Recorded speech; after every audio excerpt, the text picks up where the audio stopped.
तेजा सेविती साधू संत मनोवेधला माझा अथवा मनोविधीला माझा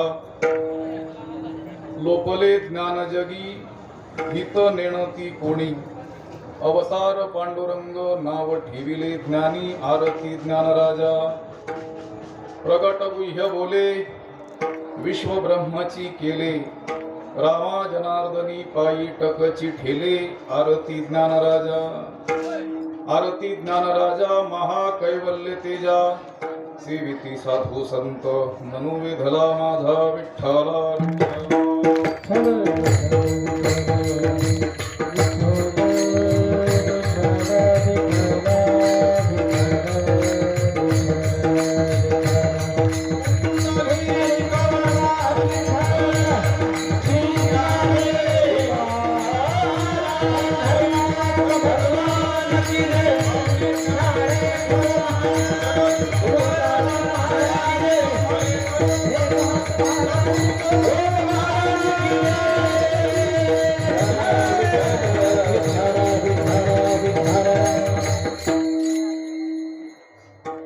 श्रीकांतं कमलावरं वररुचिं श्रेष्ठं रमावल्लभं मोक्तारं कलिपङ्कमग्न जनता वृन्दस्य भक्तप्रियं गोगोपी गणवेष्टितं मधुरया वाण्यास्तुतं सज्जनैः तं भीमातटवासिनं प्रभुवरं श्रीपाण्डुरङ्गं भजे पाण्डुरङ्गा करू प्रथमम्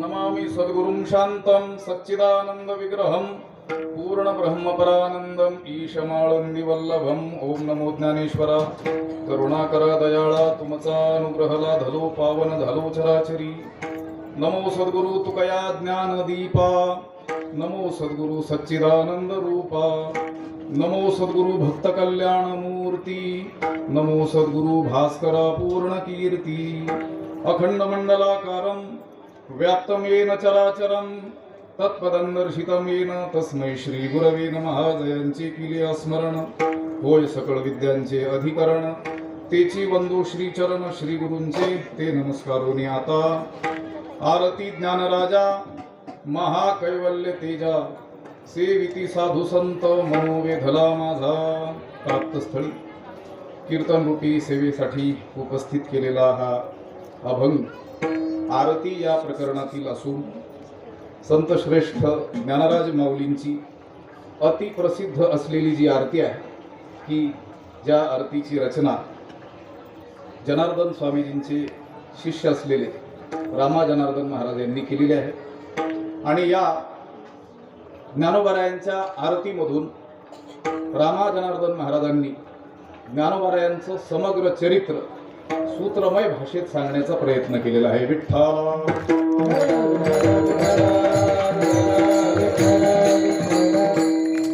या पुण्यपावन अलंकापुरीमध्ये संत श्रेष्ठ ज्ञानराज माऊलींच्या 727व्या संजीवन समाधी सोहळ्यानिमित्तानं हा आयोजलेला अखंड हरिनाम सप्ताह आणि या सप्ताहातील ही सांगतीची सेवा आहे समाधी सोहळ्याचं कीर्तन म्हणून मला सांगण्यात आलेलं आहे आमचे परमार्थ स्नेही असलेले हरिभक्तीपरायण जालिंदर महाराज मोरे असतील किंवा हरिभक्तीपरायण झाडे महाराज असतील यांनी या ठिकाणी सेवा करण्याचं हे सुचवलं आणि माझ्या सद्भाग्याने मी या ठिकाणी उभा आहे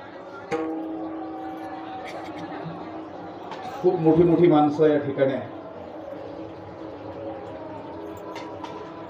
अध्ययनाचा काळ आमचा जेव्हा नेटकाच आरंभत होता त्या काळामध्ये अभ्यासाच्या आणि वक्तृत्वाच्याही शिखरावरती असलेली महनीय मंडळी या ठिकाणी आहे. मी माझ्या भाग्यानं या ठिकाणी उभा आहे असं याकरिता म्हटलो की एवढ्या मोठ्या माणसांसमोर, की ज्यांच्या समोर रोज हजारो लोक त्यांचं ऐकण्याच्या लालसेनं येऊन बसत असत आणि केवळ बसत असत असंच नाही तर अजूनही बसण्याची इच्छा करतात, अशी मोठमोठी माणसं या ठिकाणी आहेत. विठ्ठला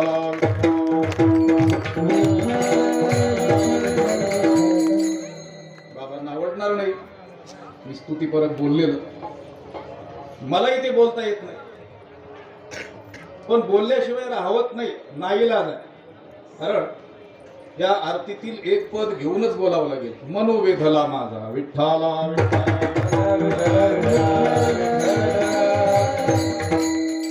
ज्ञानराजांचं वर्णन करायचंय पृथ्वीराजांच्या समोर. विठ्ठला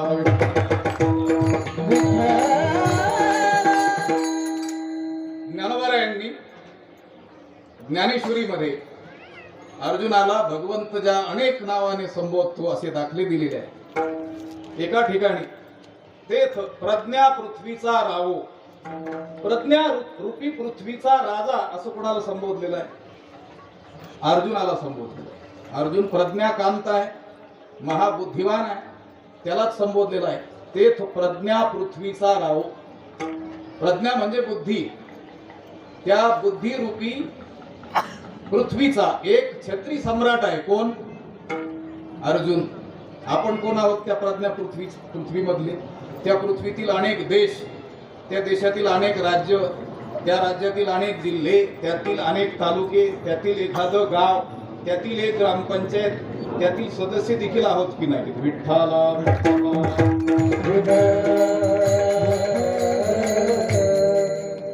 अनेक थोर मंडळी, शास्त्री महाराज आहेत, शास्त्री महाराज, अनेक शास्त्री लोक माझ्या कीर्तनाला. मी भाग्यवान नाही म्हणणार स्वतःला तर काय असो. ही पुण्यपावन नगरी आहे. तशी सर्वच तीर्थक्षेत्र हे पुण्यपावनच आहे.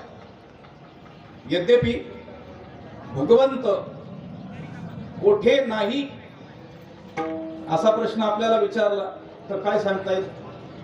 रिता ठाव नाही उरला, विठ्ठल जळी स्थळी भरला, सर्वम खलविदम ब्रह्म. वेदांतानं सांगितलंय. आमच्या नावापुढे वेदांताचार्य लिहिल्यामुळे थोडस येईलच. विठ्ठला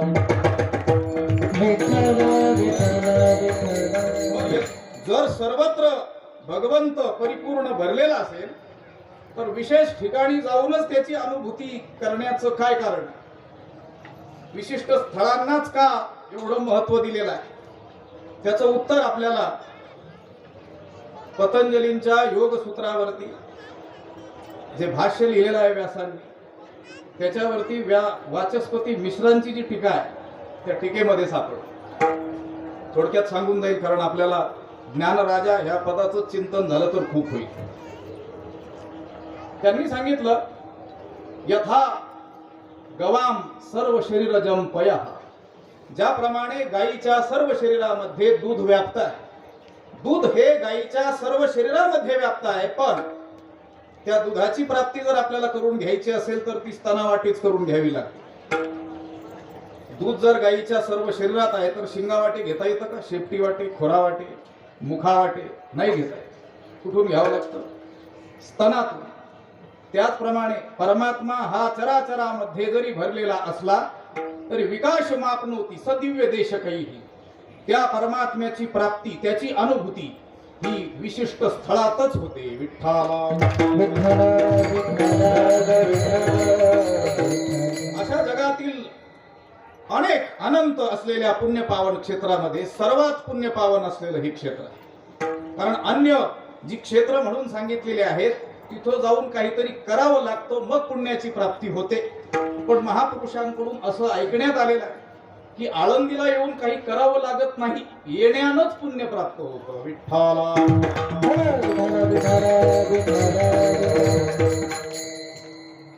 आमचं अध्ययन ज्यांच्याकडे झालं, आमचे श्रीगुरु स्वामी भारतानंदगिरीजी महाराज, संपूर्ण भारतभरामध्ये विद्वान संन्यासी लोकांमध्ये त्यांची प्रसिद्धी आहे. भारतामध्ये काश्मीर पासून कन्याकुमारी पर्यंत कोणीही विद्वान संन्यासी जर तुम्हाला भेटला, मी विद्वान शब्द मुद्दाम जोडला, विरक्त संन्यासी, विद्वान संन्यासी भेटला आणि स्वामीजींचं नाव सांगितलं तर तो नतमस्तक होतो. एवढे वैराग्याचे शिरोमणी, वैराग्य शिरोमणी आमचे स्वामीजी आहेत. आम्ही असा विचार करतो की जर स्वामीजी संन्यासी परंपरेतील असतील तर त्या संन्यासी परंपरेमध्ये सांगितलेल्या ज्या काही उपासना असतील त्याचा आग्रह त्यांनी धरायला पाहिजे ना. नर्मदा परिक्रमा ही त्यातील एक गोष्ट आहे. पूर्वी केवळ साधू लोक, साधक लोकच नर्मदा परिक्रमा करायचे, पण ह्या 10 वर्षामध्ये महाराष्ट्रातील अनेक गृहस्थी लोक देखील परिक्रमा करतात. चांगली गोष्ट आहे. आमचे स्वामीजी सांगत असतात कशाला त्या परिक्रमेला जातात, म्हणजे त्या परिक्रमेचं खंडन ते करत नाहीत. त्यांना वारकरी साधनेची महती सांगायची. मी पुढे बोलतोय. अहो म्हणे परिक्रमा करत असताना देवाचं चिंतन होण्याच्या ऐवजी हेच चिंतन घडतं की पुढला आश्रम किती किलोमीटरवरती असेल, तिथं जेवण तयार मिळेल की करावं लागेल. लक्षात, हीच भ्रांत.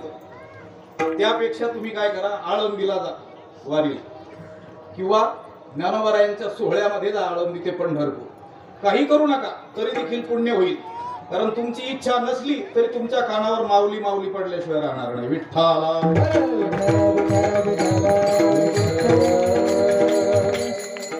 केवळ वास्तव्यानं ही पुण्य प्रदान करणारी ही पुण्य पावन भूमी आहे. आणि या भूमीमध्ये हा ज्ञानोबारायांचा 727 वर्षे होत असलेला हा संजीवन समाधी सोहळा आहे. आणि या कीर्तन प्रसंगी मी जी रचना आपल्या पुढे म्हटलेली आहे रामा जनार्दन स्वामीजींची आहे. आता थोडक्यात आपल्याला बघून जावं लागेल. खरं तर ह्या अशा अभंगांवरती, कारण मी याला सूत्रमय असं बोलून गेलेलो आहे. अल्पाक्षरम असंदिग्धम सारवद विश्वतोमुखम असतो भमनवाद्यैंच सूत्रम सूत्रविदो विदुः असं सूत्राचं लक्षण शास्त्रकारांनी केलेलं आहे. जाऊ द्या, त्या संस्कृत भाषेला बाजूला राहू द्या. त्याचंच प्रतिबिंब ज्ञानोबारायांच्या एका उभीवरती पडलेलं आहे. जैसे बिंब तरी बचकीची एवढे परिप्रकाशासी त्रैलोक्य थोकडे शब्दाची व्याप्ती तेने पाडे अनुभवावी. ज्ञानोबाराय म्हणतात आम्ही आमच्या या ग्रंथांमध्ये अशा समर्थ शब्दांची योजना करणार आहोत. कसे असतील ते शब्द, त्याच्या अर्थाची व्यापकता कशी असणार आहे, दृष्टांत दिला. सूर्यबिंब माध्यान्हाला आल्यानंतर आपण या भूतलावरतून जर पाहू तर केवढं दिसतं आपल्याला. ज्ञानोबारायांनी शब्द वापरला बचकीची एवढी. मुठभर या मराठी शब्दाला पर्यायी ग्रामीण शब्द आहे. बचकभर. किती शेंगदाणे घेतले, किती फुटाने घेतले, शहरी माणसाला विचारलं तर मुठभर घेतले, आणि खेडोळ माणसाला बचकभर घेतले. ज्ञानोबारायांनी बचक शब्द वापरले. म्हणून असं भीती बाळगायची नाही की ज्ञानेश्वरी ही ज्ञानी लोकांसाठी लिहिलेली आहे. बचक शब्द ज्याला कळतो त्याने बचक भर घ्यावं. विठ्ठला सूर्यबिंब हे बचकेत मावेल एवढंच आहे, पण प्रकाश काय त्याचा तेवढा बचक भर नाही आहे. परिप्रकाशासी त्रैलोक्य थोकडे. या त्रिभुवनाला ही प्रकाशित करून तो प्रकाश उरतोच आहे. हा दृष्टांत ज्ञानोबारायांनी जो दिलाय स्वतःच्या शब्दाच्या अर्थाच्या व्यापकतेसाठी. शब्दाची व्याप्ती तेने पाडे. आम्ही योजलेल्या शब्दाच्या अर्थाची व्यापकता तेने पाडे त्या रीतीनं अनुभवावी, म्हणजे जाणावी. विठ्ठला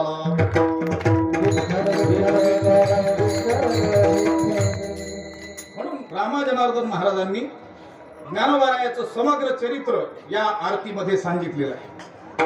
ज्ञानोबारायांच्या 300 वर्षानंतरचा काळ रामा जनार्दन महाराजांचा आहे. शांतीब्रह्म संत एकनाथ महाराजांचे ते गुरुबंधू जनार्दन स्वामीजींचे प्रसिद्ध असलेले 3 शिष्य. एका जनार्दन म्हणजे एकनाथ महाराज, जनी जनार्दन आणि रामा जनार्दन. पैकी नाथ महाराजांचं वाङ्मय खूप विशाल आहे. ते आपल्या डोळ्यानंही पाहणं होतंय की नाही, त्याचं चिंतन दूरची गोष्ट आहे. किती विशाल वाङ्मय. 40,000हून अधिक ओव्या त्या भावार्थ रामायणात, आणि पूर्ण 4 चरणाच्या 3.5 चरणाची ओवी ज्ञानोबारायांची आहे ज्ञानेश्वरी. ते 4 चरणाच्या ओव्या आहेत एकनाथी भागवतातील. 18,000 ओव्या. आणि छोटे छोटे प्रकरण ग्रंथ तर कितीतरी. एकनाथ महाराजांचं एवढं विशाल वाङ्मय त्या 3 गुरुबंधूंपैकी. जनी जनार्दनांच्या नावावर कोणतीच रचना आढळत नाही. विद्वानांमध्ये मतभेद आहे. की त्यांनी काही रचना केलेली आहे असं काही विद्वान म्हणतात, काही मानायला तयार नाही. कारण विद्वानात मतभेद असणारच. कारण मतभेद नसतील तर त्यांना विद्वान कोण म्हणेल? विद्वान असण्याचं लक्षणच आहे काहीतरी मतभिन्नता प्रदर्शित करायची. जरी मान्य असलं आपल्याला, मनी मानसी आपल्याला ते मान्य असलं तरी देखील तसं प्रदर्शित न करता अमान्यता काय करायची? दर्शवायची. त्याला विद्वान म्हणतात. असो, रामा जनार्दन महाराजांच्या दोनच रचना आहेत. आता आपण उपस्थित केलेला हा अभंग आरती आणि आणखी एक आरती आहे, आरती अनंत भुजा म्हणून पांडुरंगाची आरती त्यांनी रचलेली आहे. वैकुंठवासी जगन्नाथ अण्णांनी एके वर्षी या आरती अनंत भुजा या आरतीवरती याच अलंकापूर नगरीमध्ये 7 कीर्तन केली होती. 2001-2 पंढरपूर आणि पुन्हा आळंदी. विठ्ठला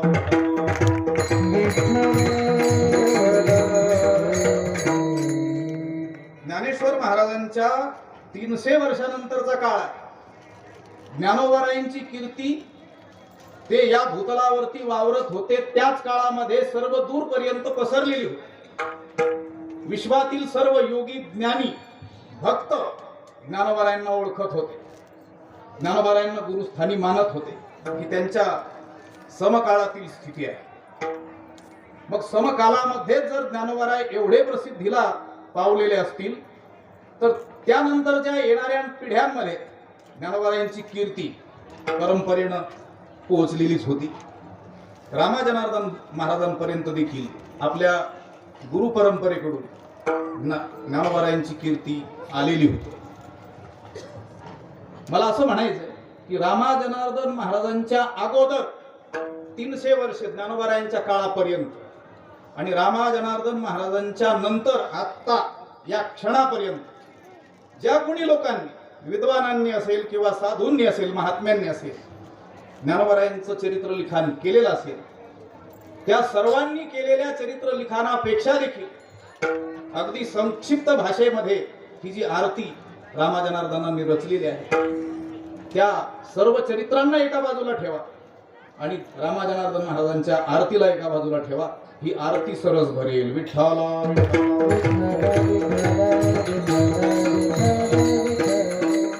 आरती हा प्रकार आहे.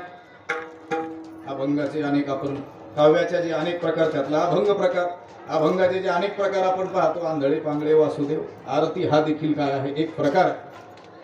आरती आपल्याला अपरिचित आहे असं काही नाही. कोणत्याही कार्यक्रमाची परिसमाप्ती ही कशाने होते? आरतीनं होते. आरती केली म्हणजे तो कार्यक्रम संपला असं वेगळं काही सांगावं लागत नाही. त्यामुळं अनेक लोक दूरवरूनच विचारतात. काय विचारतात? आरती झाली का? आरती झाली का म्हणजे कार्यक्रम संपला का? कारण त्यांच्या दृष्टीनं पहिला कार्यक्रम आणि आरती नंतरचा जो कार्यक्रम त्यात आरती व्यवधान आहे. विठ्ठला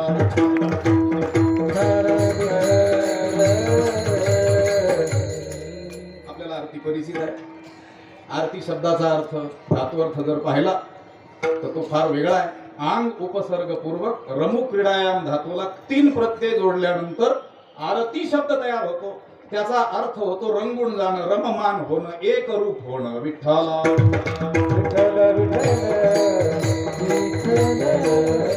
त्या देवी देवताची किंवा त्या संत पुरुषाची आरती करत असताना रंगून जाणं, एक रूप होऊन जाणं, समरस होऊन जाणं, अभिन्न होऊन जाणं, असा अर्थ त्यात काय आहे? अभिप्रेत आहे. तसं व्हायला पाहिजे. पण मला वाटतं सगळ्यात जास्त घाई आपल्याला जी होत असते ती आरतीच्या वेळी होत असते. जो वेग वाढलेला असतो म्हणायचा देखील, तो कुठं वाढलेला असतो? शिखरावर पोहोचलेला असतो आरतीच्या वेळी. कधी एकदाची काय होते? आरती होते असं आपण मानत असतो. लक्षात आलं? अनेक आरत्या, अनेक देवी देवतांच्या आरत्या, अनेक महाभागांना खूप आरत्या पाठ असतात. लक्षात, चांगली गोष्ट आहे पाठ असणं. 1-2 आरत्या करण्याच्या ऐवजी त्यांना जेवढ्या पाठ असतात तेवढेही ते करत असतात. तुम्ही म्हणाल मग तुमच्या काय पोटात दुखतं? त्यांच्या पाठ असतात म्हणून ते करत असतात, तुम्ही देखील पाठ करा ना. अहो, तेवढ्यावर जर भागलं असतं तर ठीक होतं. त्यांच्या पाठ आहेत म्हणून ते तेवढ्या आरत्या करतात असं असतं तर मान्य केलं असतं.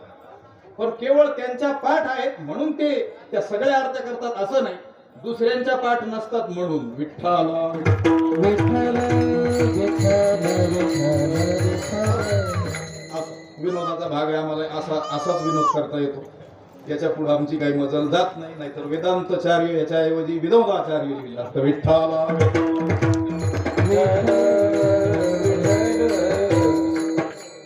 असू दे. आपल्याकडे वेळ अगदी काय आहे, मोज काय. आपल्याला ज्ञानराजा शब्दाचं त्याचा जे 4 प्रकारे समास होतो, 4 अर्थ त्याचे होतात, तेवढं पाहून सेवा आपल्याला संपवायची आहे. मध्यान्नाला न्यायची आणि थोडासा समाधी प्रसंगही आपल्याला पाहायचा आहे. खरं तर 10 वाजता जर सेवा बरोबर सुरू झाली असती तर 2 तासात आटोपण्याचा काहीसा प्रयत्न करता आला असता. थोडासा उशीर झाला असो. आरती आरती शब्दाचा अर्थ आहे रममान होणं, एकरूप होणं. आपण आपल्या समोर जो आरती शब्दाचा अर्थ येतो तो कोणता अर्थ आहे? तर त्या देवी देवतांची आराधना करत असताना, त्यांना त्या वातीनं ओवाळत असताना जी पदरचना कोणी संत पुरुषांनी महात्म्यांनी केलेली असेल, ती जी पद आहे, ती रचना आहे, त्याला आपण काय म्हणत असतो? आरती म्हणत असतो. आपल्याला आरती शब्दाचा तेवढाच अर्थ काय आहे लक्षात आहे. पण आरती शब्दाचा अर्थ आहे रंगून जाणं, रममान होणं. तुकाराम महाराज ज्याप्रमाणे किंवा कोणीही संत पुरुष त्याच्या आराध्य असलेल्या देवाच्या भक्तीमध्ये काय झालेले आहे? रंगून गेले. रंगला या रंगे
विठ्ठल. पुढचा शब्द महत्वाचा, सर्वांगी. सर्वांगानं त्या देवाच्या भक्तीमध्ये रममाण होऊन जाणं, त्याचं नाव आहे आरती. विठ्ठला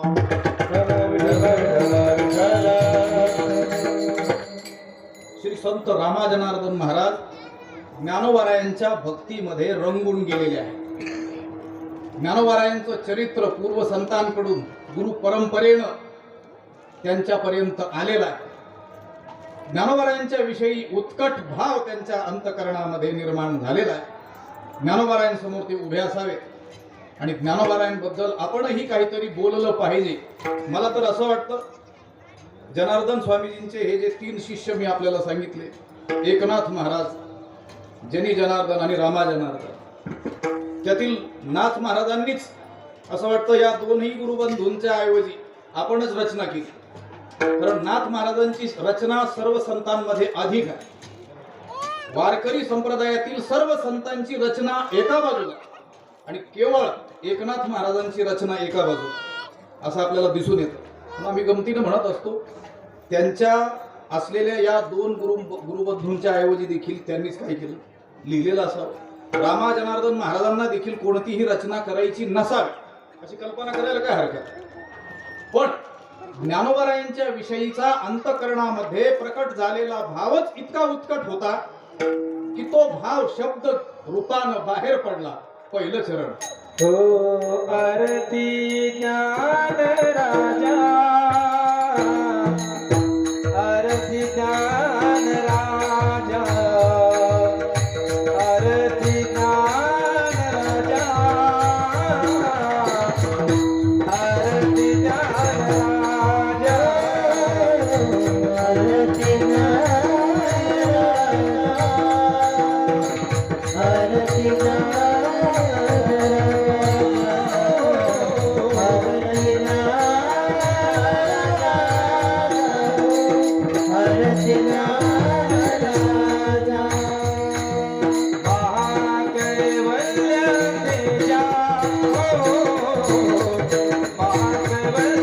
तेजा महाकैवल्य तेजा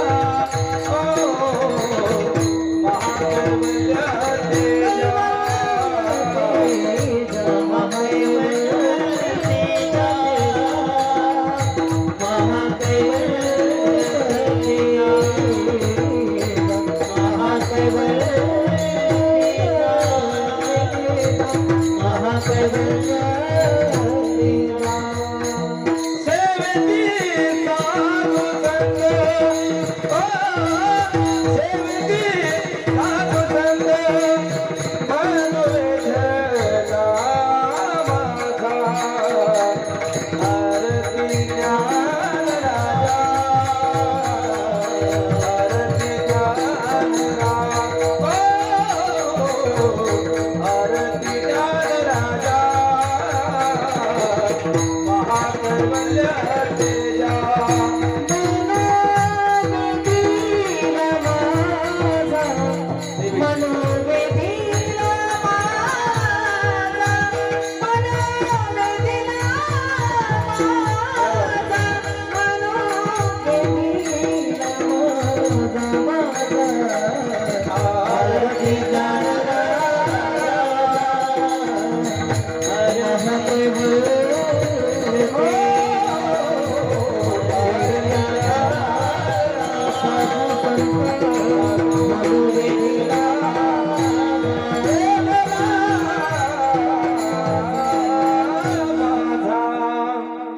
आरती ज्ञानराजा महाकैवल्य तेजा सेविती साधू संत मनोविधीला माझा किंवा मनोवेधला माझा या आरतीच्या रूपानं त्या रामाजनार्दनांच्या अंतःकरणात असलेला भाव व्यक्त झालेला आहे. आरती ज्ञानराजा पहिलं पद त्यांनी वापरलं ज्ञानराजा. आरती शब्दाचं थोडक्यात गरिबी हटाव चिंतन आपण केलेलं आहे.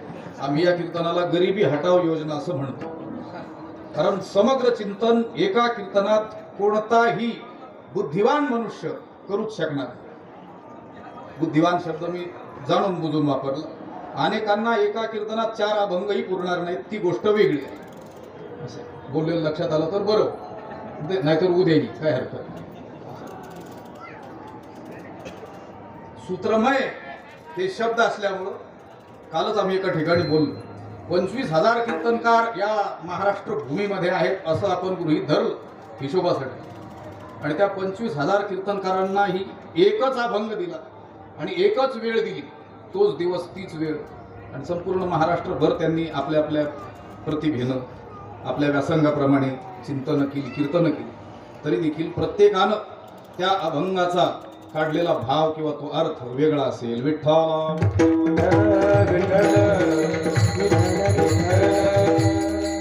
गरिबी हटाव योजना आम्ही म्हणत असतो. त्या अशा अभंगांवरती महिना महिना बोलावं लागेल. त्यावेळेस केवळ त्याचे धातुअर्थ लक्षात येतील, त्याचा भाव तात्पर्य तर बाजूलाच राहील.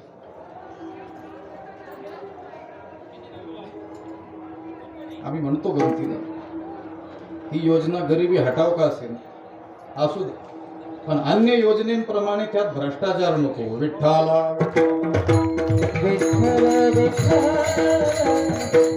भ्रष्टाचार नसलेली योजना दाखवा आणि 1 कोटी मिळवा असं ठेवू शकतो आपण, कारण तशी योजनाच नाही आहे जगात. कारण योजनेची योजनाच भ्रष्टाचारासाठी असते. विठ्ठला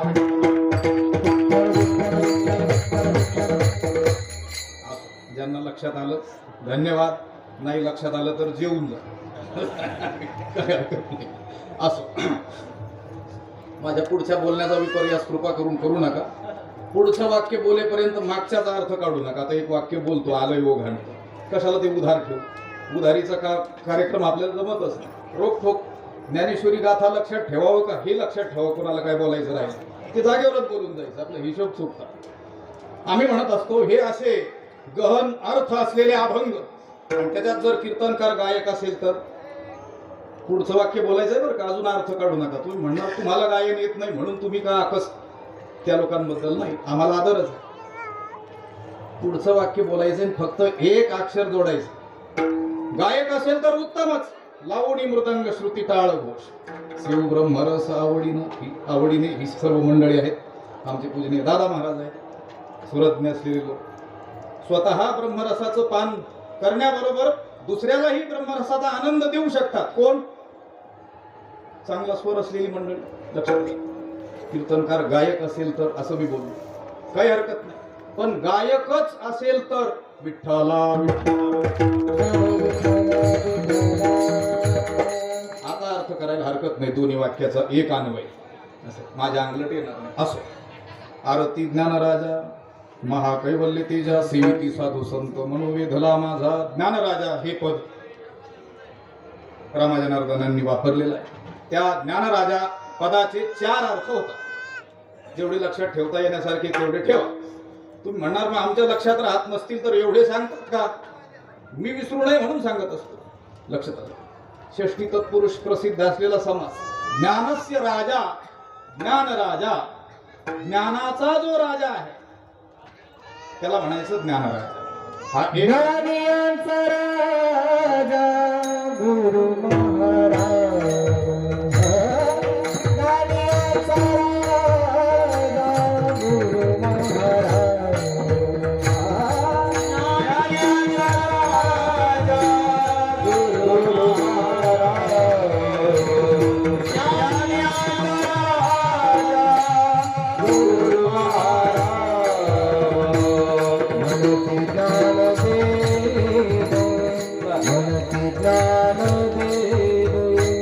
मनती ज्ञान देव, मनती ज्ञान देव.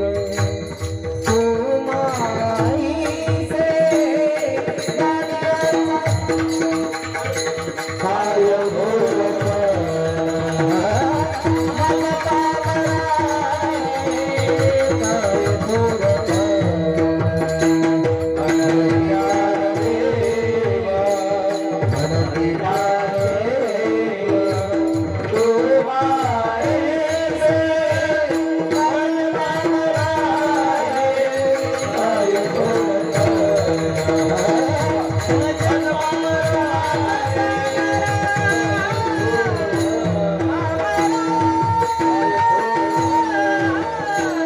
काय घोरपण. मनता ज्ञानियांचा गुरु राजा महाराव म्हणती ज्ञानदेव तुम्हा ऐसे. हाही पाठ आहे आणि तुम्ही म्हणालात तोही पाठ आहे. काय हरकत नाही. अर्थात काही फारसा बदल होत नाही. अर्थात बदल फारसा होत तर नाहीच, पण अनर्थ तर नक्कीच होत नाही. विठ्ठला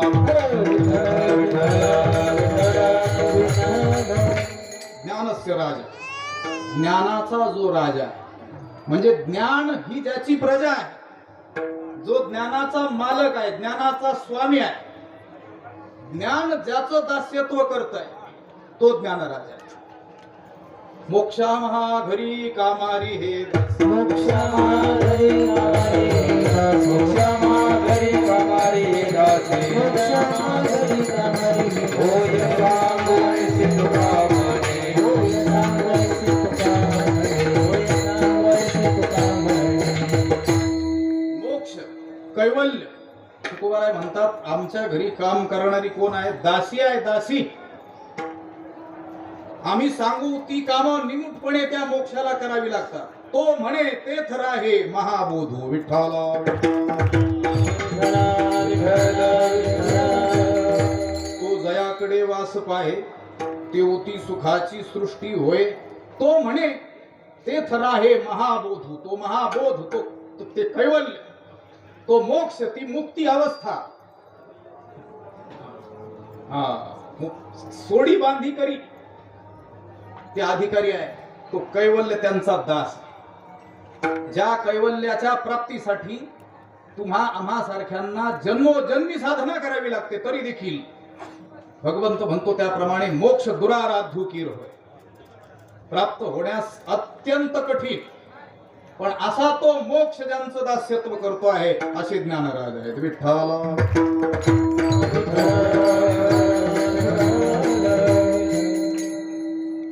प्रजेला राजाचं ऐकावं लागतं.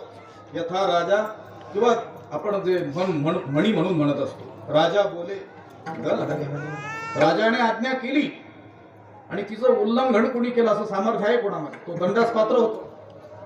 अगदी वधापर्यंत दंड त्याला प्राप्त होऊ शकतो. संकल्पना काय आहे?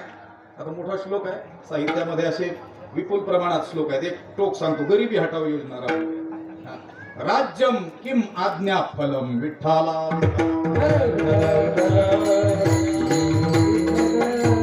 तुमची आज्ञा पालन होते आहे हेच तुम्ही केलेलं राज्य. ते तुमच्या घरावर असेल, गावावर असेल, प्रदेशावर असेल, तुमचं कुणी ऐकायलाच तयार नाही. तुम्ही म्हणता आम्ही राजे नावाची विठ्ठला.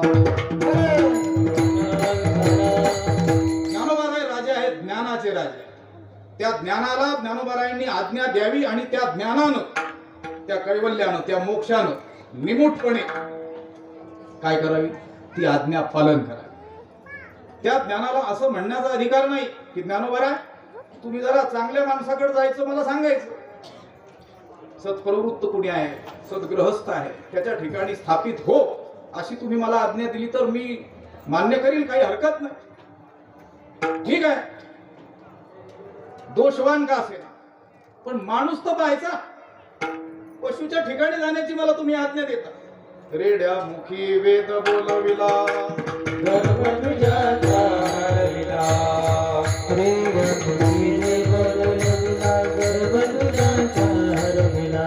रेड्या मुखी वेद बोलविला, गर्भ तुझ्याचा हरविला. रेड्या मुखी वेद बोलविला, गर्भ तुझ्याचा हरविला. शांती रूपी प्रगटला ज्ञानोबा माझा. शांती रूपी प्रगटला ज्ञानोबा माझा. शांती रूपी प्रगटला ज्ञानोबा माझा. शांती रूपी प्रगटला.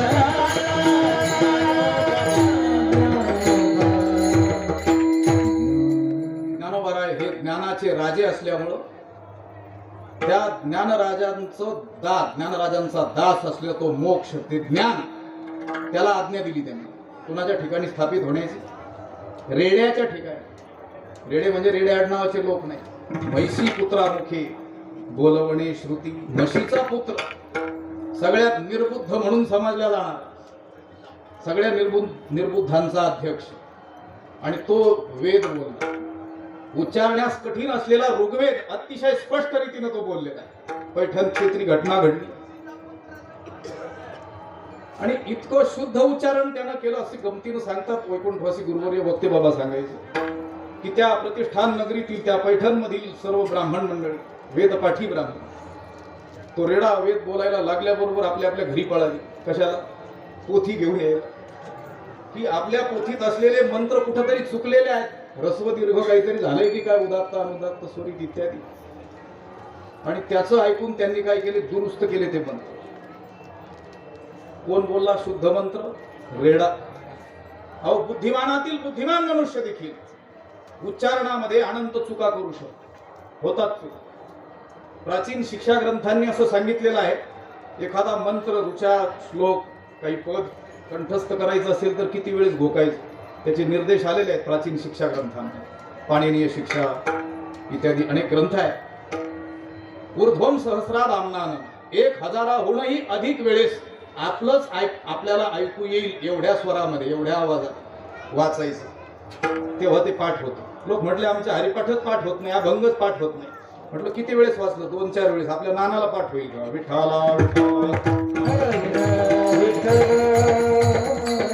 किती वेळेस सांगितलं लक्षात ठेवा. 1000हून अधिक, ऊर्ध्वम अधिक. आणि हे ज्या काळात सांगितलं त्याच वेळेस ते सांगायला हे विसरले नाहीत की प्रत्येक युगामध्ये याची संख्या आपल्याला डबल करावी लागेल. माझ्या बोलण्याकडे लक्ष आहे.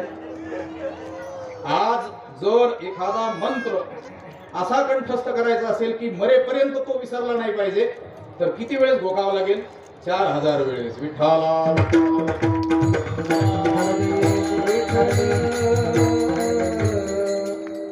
एका मोठ्या महात्म्यांनी मला सांगितलं होतं, त्यांचं नावही सांगतो. ब्रह्मलीन आनंदपुरी महाराज. काशी क्षेत्रामध्ये संक्षेप शारीरक नावाचा ग्रंथ शिकवण्यामध्ये ज्यांचा हातखंडा होता, त्यांच्या वयाच्या 94-95व्या वर्षी मी त्यांना भेटलो. त्यांच्या दर्शनाचा योग मला आला होता ओंकारेश्वर या क्षेत्री 2008-9 या साली. मला वाटायचं भरमसाठ कंठस्थ आपल्या झालं पाहिजे. ओव्या अभंग कंठस्थ होतात, त्याला फारशी आवर्तनं वारंवार नाही दिली तरी ती स्मरणात राहतात. पण न्याय आणि व्याकरण याला मात्र आवर्तनच करावी लागतात. आवर्तना वाचून दुसरा काही शॉर्टकट आहे का? म्हणून मी त्यांची भेट घेतली. थोडे महापंडित आहेत, विद्वान ज्ञानी पुरुष आहेत, संत आहेत, काहीतरी उपाय सांगतील, जडीबुटी, बरं होईल. मी त्यांना भेटलो, सांगितलं. अनेक हजारो श्लोक आम्ही कंठस्थ केले साहित्यातील, पण ते फारसे विस्मरणात जात नाही. पण व्याकरणाची सूत्र आणि न्यायाच्या काही परिभाषा त्या मात्र लवकर विसरतो. काहीतरी उपाय सांगा. ते म्हटले एक उपाय आहे. मी म्हटलं आता जीवात जीव आला, पुढं सरकलो. त्यांनी काही प्रसाद दिला. म्हटलं एक उपाय आहे. म्हटलं काहीतरी अनुष्ठान सांगितलं तर अनुष्ठान करू, काही हरकत नाही. त्यांनी सांगितलं बेटा एक उपाय आहे. तुम्ही जे श्लोक, ओव्या, अभंग इत्यादी रचना कंठस्थ करता त्यामध्ये शब्दांची संख्या ही विशिष्ट असते. त्याला लय, ताल, ठेका, छंद इत्यादी असतात, छंदोबद्ध असतात त्या रचना. त्यामुळं त्या चिरस्मरणात राहू शकतात. व्याकरणाचं सूत्र एका अक्षरापासून शेकडो अक्षर, त्याला काही नियमच नाही, अनियमच सगळं. त्यामुळं याला जर स्मरणात ठेवायचं असेल तर एक उपाय आहे. मी म्हटलं क्या आहे स्वामी? ते म्हणे रटते रहो विठ्ठला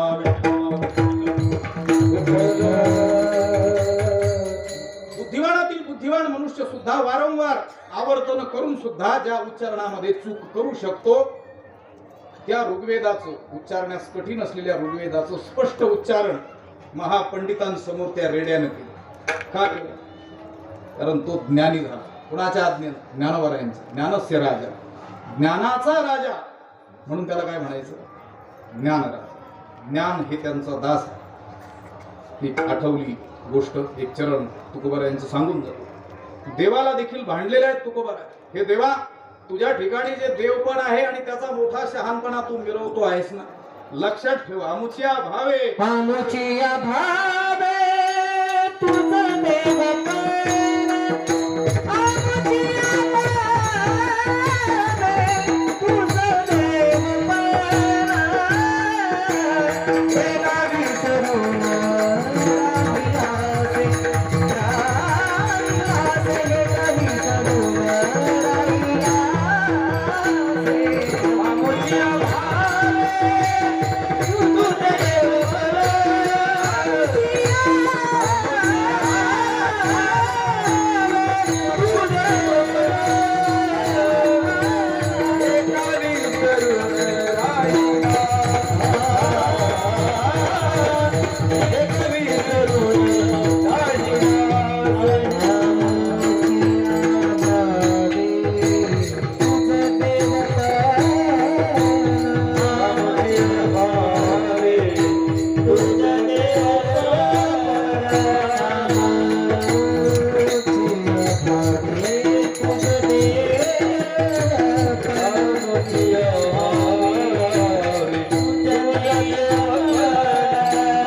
हे नावी सरून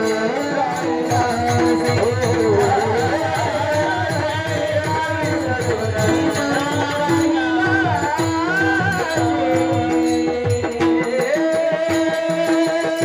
आमुचिया भावे तुझं देवपण, तुझं देव. एका अर्थाचा विचार आपण केलेला आहे. ज्ञानस्य राजा इति ज्ञान राजा. ज्ञानाचा जो राजा आहे त्याला काय म्हणायचं? ज्ञान राजा. हा एक अर्थ. मी तुम्हाला 4 अर्थ सांगेन असं म्हटलं होतं. बाकीचे 3 अर्थ थोडक्यात सांगून आपल्याला थांबावं लागेल, कारण आपल्या वेळेमध्ये आपल्याला समाधी प्रसंगाचं काहीसं चिंतन, तोडकं का होईना चिंतन करायचं आहे. दुसरा जो अर्थ आहे याचा, राजा जो शब्द आहे, राजरी दीप्तव या धातूपासून निर्माण झालेला आहे. प्रकाशने, चमकणे, शोभायमान होणे इत्यादी अनेक अर्थांमध्ये त्याचा काय होतो? प्रयोग होतो. ज्ञानेन राजते इति ज्ञान राजा. ज्ञानाने जो शोभतो त्याला काय म्हणायचं? ज्ञानराजा. पण या अर्थापेक्षाही अधिक बळकट अर्थ आपल्याला म्हणता येईल असा समास आपल्याला करता येणं शक्य आहे. ज्ञान येन राजते इति ज्ञानराजा विठ्ठला.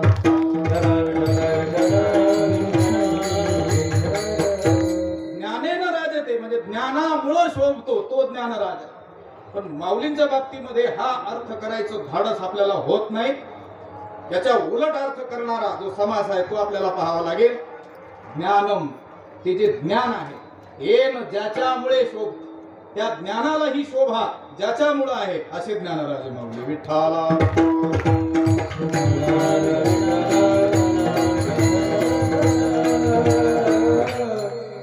त्या अमृतानुभवामध्ये दुसरं प्रकरण श्रीगुरु स्तुती जी आहे त्यातील एक उभी मला आता काही स्फुरेना. त्या अहेव तंतु पद आहे. आता उपाय वन वसंत, जो आज्ञेचा अहेव तंतू, अमृतची परिमूर्तू कारुण्याचा विठ्ठला. आज्ञेचा म्हणजे आज्ञा म्हणजे तिथं ब्रह्मज्ञान ब्रह्मविद्या हा अर्थ आहे. आणि त्या ब्रह्मविद्येचा अहेव तंतू मंगळसूत्र सौभाग्य असे आमचे श्रीगुरु आहेत असं ज्ञानोबाराय निवृत्तीनाथ महाराजांप्रती म्हणतात. आपल्याला ज्ञानोबारायांप्रती म्हणणं ते शक्य आहे. ज्ञानेश्वर महाराज आहेत म्हणून ब्रह्मविद्या काय आहे, सौभाग्यवती आहे. ज्ञानोबाराय नसतील तर ती ब्रह्मविद्या सुद्धा विधवा आहे विठ्ठला.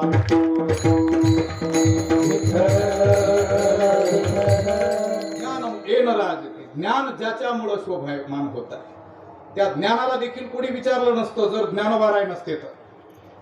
तुम्हा सामान्य लोकांना काय त्या ज्ञानाचं देणं घेणं लक्षात आलं. पण सामान्य मनुष्याला सुद्धा ब्रह्मज्ञानी बनवण्याचं सामर्थ्य ज्या ज्ञानोबारायांच्या रचनेमध्ये आहे. केवळ एक रचना, केवळ ज्ञानेश्वरी म्हणजे ज्ञानोबाराय आहेत असं नाही.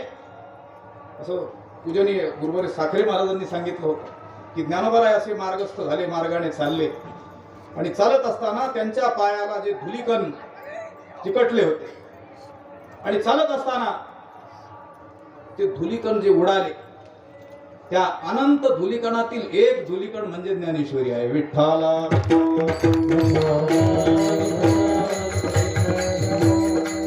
आणि चौथा जो अर्थ आहे की जो आता गरिबी हटाव योजना पटकन पाहून जायचं आहे आपल्याला, हे सूत्र लक्षात ठेवा. एखाद्या कीर्तनकारानं अस्खलित अगदी 2 तास 3 तास जरी त्याच्यावर भाष्य केलेलं असलं तरी देखील ते जे बोललेलं आहे ते समग्र कधीच होऊ शकत नाही. त्याला हाच शब्द वापरत गरिबी हटाव योजना त्याने राबवलेली आहे. थोडक्यात पाहून त्याला काय वापरावं लागलं, पुढं जावं लागलं. चौथा जो समास आहे ज्ञान एव राजा, ज्ञान राजा, ज्ञान हाच राजा विठ्ठला.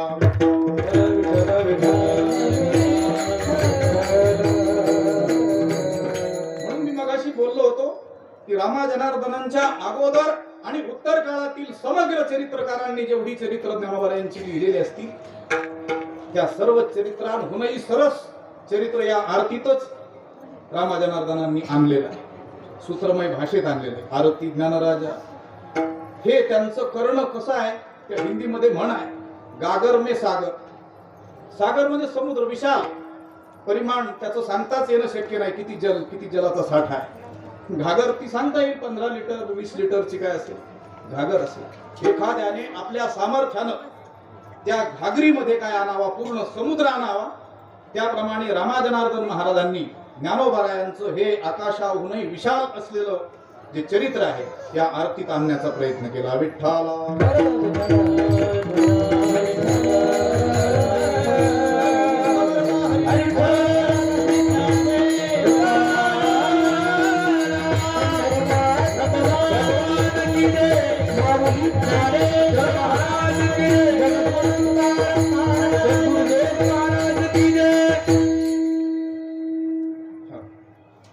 कारण माध्यान्ह असं आपण म्हणतो, त्या माध्यान्हाच्या सूक्ष्मतेची कल्पना आपल्याला नसल्यामुळे आपण 12ला माध्यान्ह म्हणून सांगतो. कधी कधी तो माध्यान्ह समय 12च्या थोडा आधीही असू शकतो आणि कधी नंतरही. विठ्ठला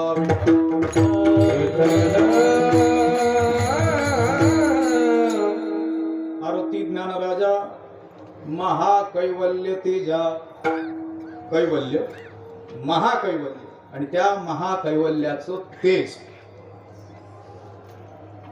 थोडस लक्ष दिलं तर लक्षात येणं कठीण नाही. त्या महाकैवल्याचं तेज ज्यांच्यात आहे असे ज्ञानोबाराय आहेत असं म्हणण्याच्या ऐवजी मगाच्या सारखंच उलट करायचं. त्या महाकैवल्याला ही जे तेज आहे ते म्हणजे ज्ञानोबाराय विठ्ठला. ते कैवल्य देखील काय होऊन जाईल, ज्ञानोबाराय नसतील तर तेज हीन होऊन जाईल. ते आणखी एक उभी आहे. मग अशीच सूत्र घेऊन चाललो तर आवर्तन नसल्यामुळं अशी वेळ येते. बाबा सांगतील मला ती. ब्रह्म तृणातळी जाय उदासे जे उत्तरार्ध. गुरु जर प्रसन्न असतील, ज्या जयाचे सावाय जीव ब्रह्म उपरला आहे, ब्रह्म तो तृणातळी जाय उदासे जेणे विठ्ठला.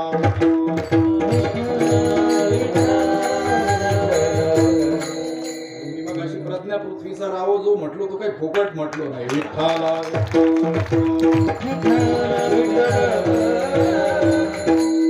जायाचे सावाय, ज्याचं सहाय्य घेतलं असता, जो श्री गुरु आपल्याला सहाय्यक झाला असता, जीव ब्रह्म उबरला आहे. हा सामान्य शोचनीय निंदनीय असलेला परिच्छिन्न दुःखी असलेला हा जीव सुद्धा ब्रह्माच्या वरती ब्रह्मसाम्यतेला तो प्राप्त होतो. आणि जर ते श्री गुरु उदास असतील तर प्रत्यक्ष ब्रह्म सुद्धा तृणातळी गवताच्या साम्यतेला येतं. विठ्ठला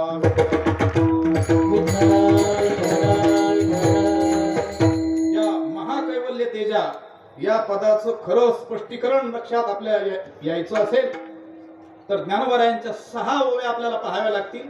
त्यातील फक्त सिद्धांताची ओवी मी तुम्हाला सांगतो, त्याच्यावरच्या 5 दृष्टांताच्या ओव्या तुम्ही घरी जाऊन पाहाल अशी मला आशा आहे. तैसे तैसा सर्वोपकारी समर्थ सद्गुरु श्री निवृत्ती नाथू राहटत असे मज ही आतू रिघोनिया, ही सिद्धांताची ओवी आहे. आणि तिथं तैसे पदानं ज्याचा निर्देश केलाय वरच्या 5ही दृष्टांताच्या ओव्या, ते जर दृष्टांत आपण लक्षात घेऊ निवृत्तीनाथ महाराजांचं वर्णन करताना ज्ञानोबारायांनी वापरलेले, तर आपल्याला महाकैवल्य तेजा हे पद स्पष्ट व्हायला मदत होईल. विठ्ठला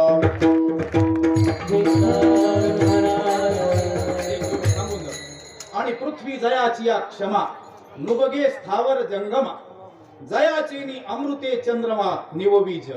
खूप मोठे दृष्टांत दिलेले आहेत. एक ओवी आता गरिबी हटाव योजना सांगून तरी ती त्रिजगती लक्षात. तुझ्या तेजानं ते दीप्तिमान आहेत, तुझ्या तेजानं ते तेजस्वी आहे. त्या महाकैवल्याला त्या परब्रह्माला सुद्धा जे तेज आहे ते तेज म्हणजे ज्ञानोबाराय आहेत. ज्ञानोबाराय नसतील तर ते ब्रह्म सुद्धा तेजहीन आहे. विठ्ठला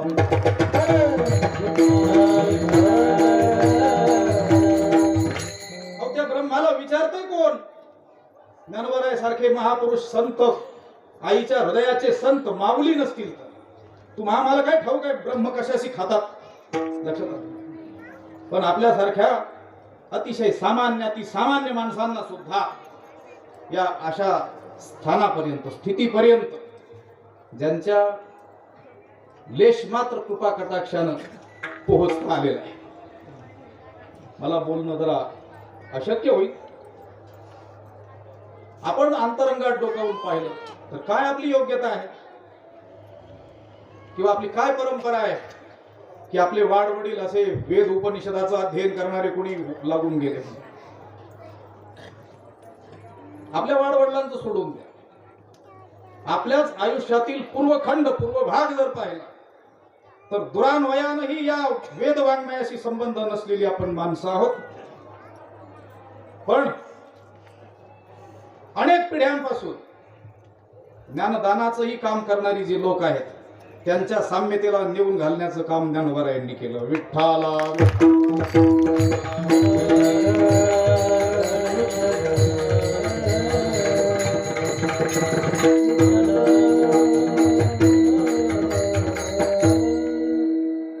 हा विचार आपला आपण अंतर्मुख होऊन करण्याचा आहे. हा काही बोलण्याचा आणि ऐकण्याचा काही विषय नाही आहे.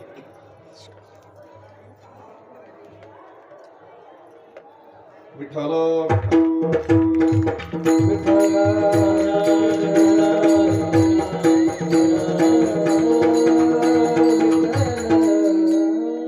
फिटो विवेकाची वाणी तो काना मनाची जिणी देखो आवडे तो खाणी ब्रह्मविद्येची.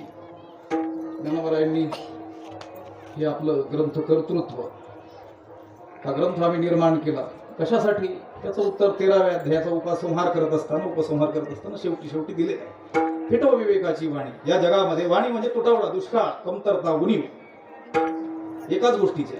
कोणत्याच गोष्टीचा दुष्काळ जगात नाही. खाण्याचा नाही, पाण्याचा नाही, कपड्याचा देखील नाही. पूर्वीच्या तुलनेमध्ये खूप सुकाळ आहे हो. हे आपल्याच वाडवडिलांकडून आपण ऐकलेलं असतं. घरात 4 भावंड असतील तर एखाद दुसरा शर्ट असायचा. आज एका माणसाकडे इतके शर्ट आहेत गावाला पुरतील एका वेळेस घातले. किंवा तो जर दुर्योगानं गेलाच तर लाकडही पाण्याची गरज पडणार नाही. लक्षात. इतका सुकाळ. दुष्काळ एका गोष्टीचा, विवेकाचा, विचाराचा, सद्गुणांचा. ज्ञानोबराय म्हणतात आम्ही हा ग्रंथ जो लिहिलेला आहे त्या माध्यमातून या जगातील विवेकाचा दुष्काळ दूर व्हावा अशी आमची इच्छा आहे. फिटो विवेकाची वाणी. अजून कशासाठी हा ग्रंथ तुम्ही लिहिला? हो काना मनाची जिनी. तुमच्या कानाचं आणि मनाचं जगणं सार्थक व्हावं. ज्ञानेश्वरीच्या श्रवणानं कानाचं आणि आत्मसाक्षात्कारानं मनाचं जगणं सार्थक व्हावं याकरिता आम्ही हा ग्रंथ लिहिला. हो काना मनाची जिनी. पुढे महत्वाचं देखो आवडे तो खाणी ब्रह्मविद्येची. हवं त्याला, ज्याला इच्छा होईल त्याला ब्रह्मविद्येची खाण दृष्टीस पडावी, तो ब्रह्मज्ञानी व्हावा. कोण? कोणी उच्च कुळातील, कोणी मोठ्या परंपरेतील नाही. देखो आवड येतो ज्याला इच्छा होईल. महाराष्ट्र प्रांतातील नव्हे जगातील कुणालाही इच्छा जर निर्माण झाली की मी ब्रह्मज्ञानी झालं पाहिजे, फक्त ज्ञानोबरायांची शरणागती करा. विठ्ठला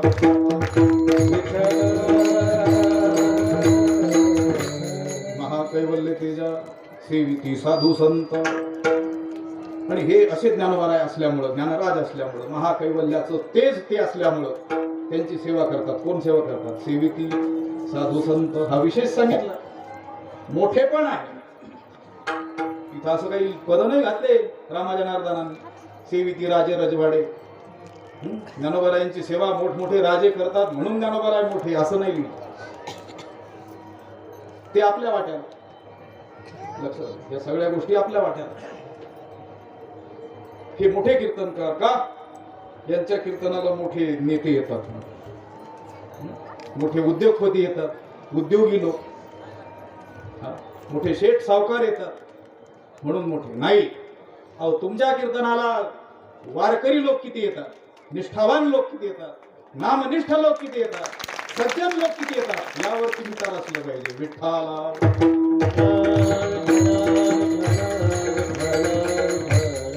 काय आहे आता? पश्यंतु लोका कली कौतुकाने. कलीचं कौतुक आहे, दुसरं काय? विठ्ठला. ठीक आहे, कौतुकापुरतं असावं, पण हे कलीचं कौतुक किती पाहावं लागते कुणास ठाऊक. असं असं काळाचा काय आहे, मोठा महिमा आहे. असो, इथं ज्ञानोबरायांचं जे मोठेपण सांगितलं त्यांची सेवा कोण करतात त्यावर ज्ञानोबरायांच्या गुरुस्तवनातील एका ओवीतील एका पदानं हे पद स्पष्ट होऊ शकतं. नमो सुभाव भजन भाजना विठ्ठला.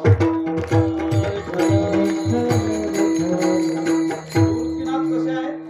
सुभाव भजन भाजन म्हणजे चांगल्या प्रकारचा भाव ज्यांच्या अंतःकरणात आहे त्यांच्याकडून भजले जाणारे. विठ्ठला.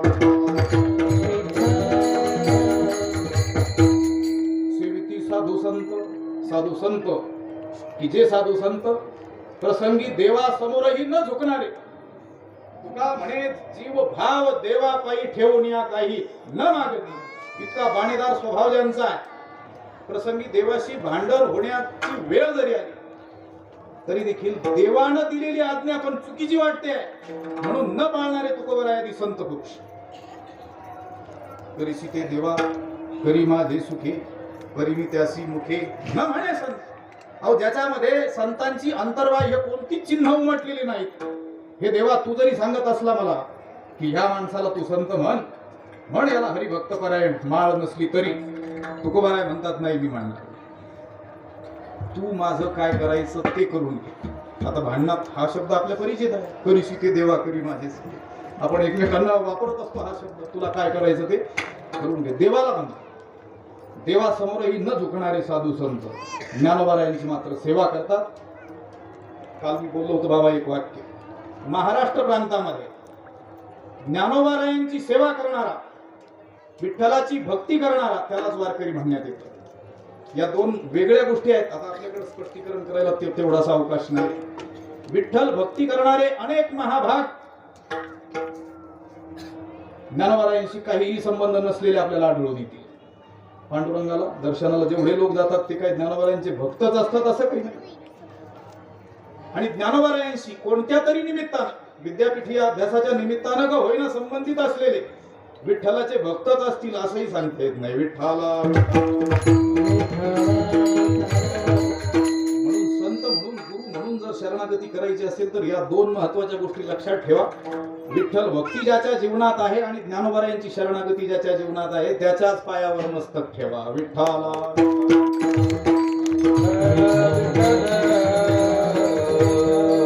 सेविती साधू संत आणि ह्या सर्व गोष्टी ज्ञानोबारायांच्या ठाई असल्यामुळं रामाजनार्दन महाराज म्हणतात, मनू वेधला माझा, माझं मन वेधल्या गेलेलं आहे. वेधीला घेतलं तर तिकडून लावायचं, वेधला घेतलं तर मनातून लावायचं. विठ्ठला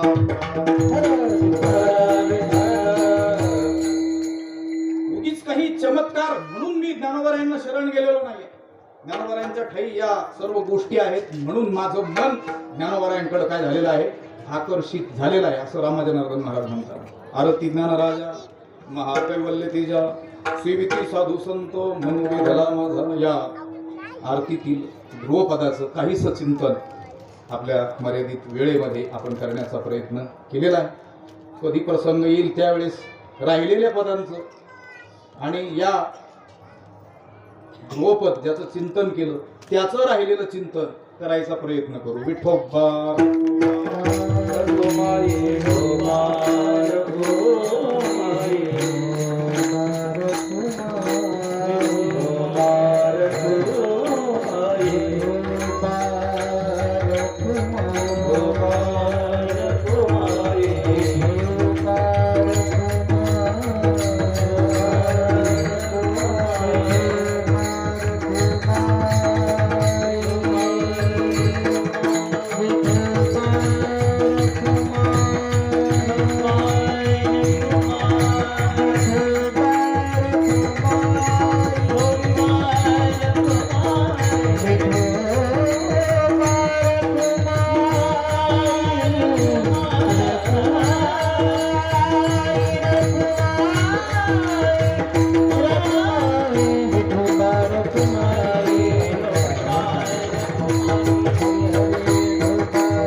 समाधीचा जो प्रसंग आहे त्याचं काहीसं चिंतन 10-15-20 मिनिटांमध्ये आपल्याला करायचा प्रयत्न करायचा आहे.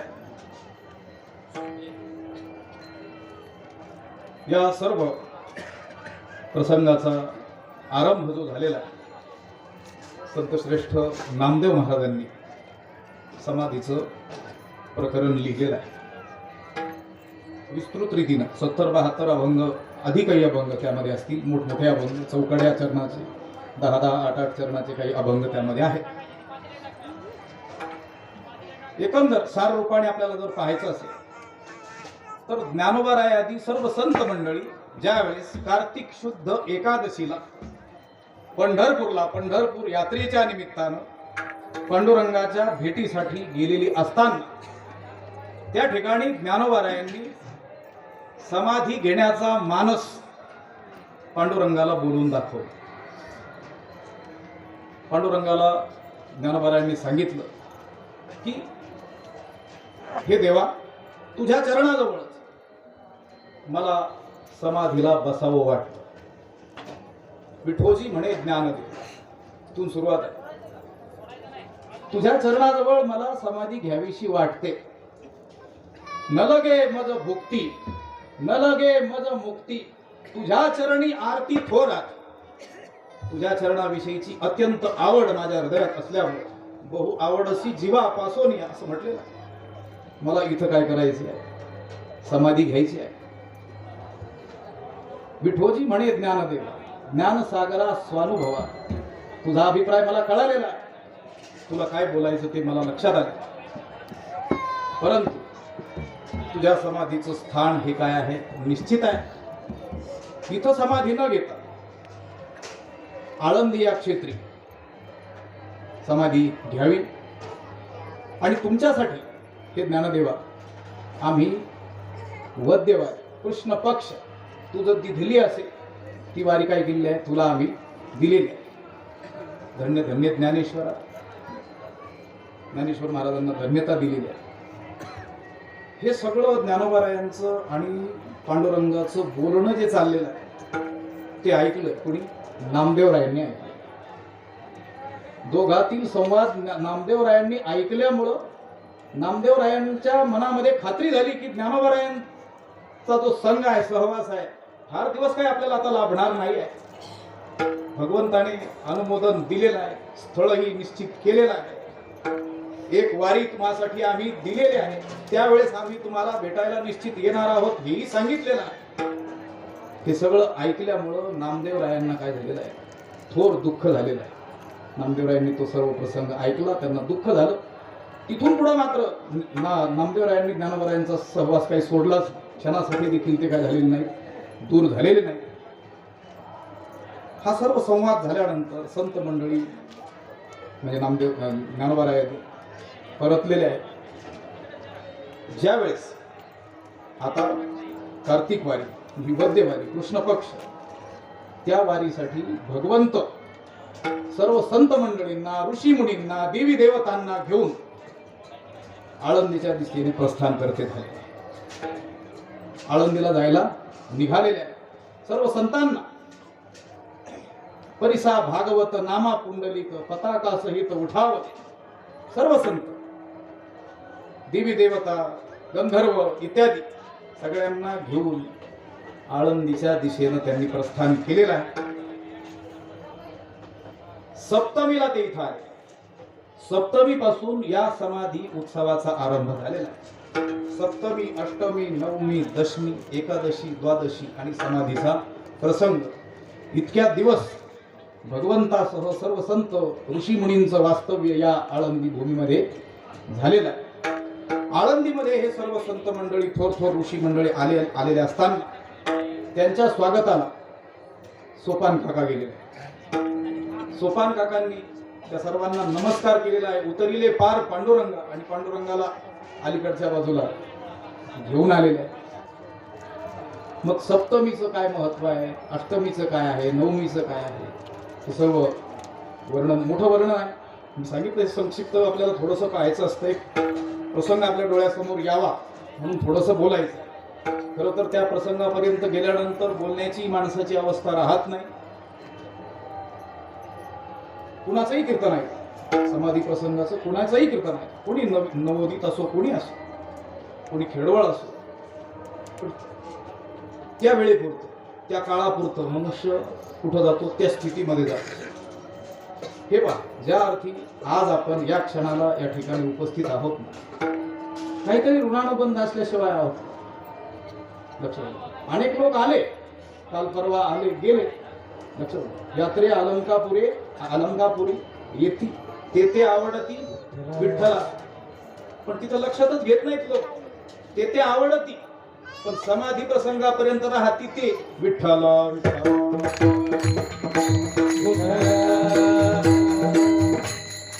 त्यांनी काय घेतलं, यात्रे अलंकापुरा येते म्हणजे खूप खूप खूप कोणता दिवस घेतला, एकादशी. त्या दिवशी छापलेलं असतं आळंदी यात्रा. त्यांना वाटतं हे सगळं काही आहे ह्याच दिवशी, आणि परततात बिचारे. आपण ज्या कारणासाठी आपण इथं असू, काहीतरी ऋणानं बनतं, काहीतरी ज्ञानोबरायांची काहीतरी अंशाने होईना आपल्यावर काय असणार आहे, कृपा असणार आहे. ती यासाठी असणार आहे. माझा असा भाव आहे की त्या काळामध्ये भलेही आपण कोणी साधू संत म्हणून आलेलो नसू, कोणी मनुष्य देहातील मनुष्य प्राणी म्हणूनही नसू, पण नक्की या ठिकाणी तृण, दगड, माती अशा कोणत्या तरी अवस्थेत पक्षी, कीटक, पतंग या रूपाने का होईना निश्चित असलो पाहिजे.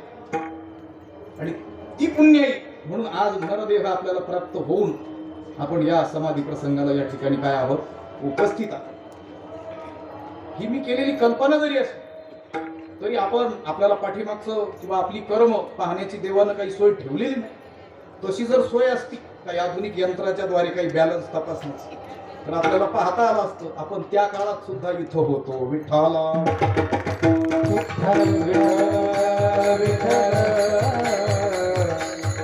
मग सप्तमी, अष्टमी, नवमी तिथी हरिजागर, हरिकीर्तन, नामस्मरण इत्यादी सर्व संत पुरुषांमध्ये चालू आहे. आता आपण देखील सप्तमीपासून अनेक सप्ताह या ठिकाणी परंपरेचे आरंभतात समाधी प्रसंगापर्यंत, आणि नंतर ते काला करून लोक करतत असतात. दशमीच्या दिवशी केली प्रदक्षिणा.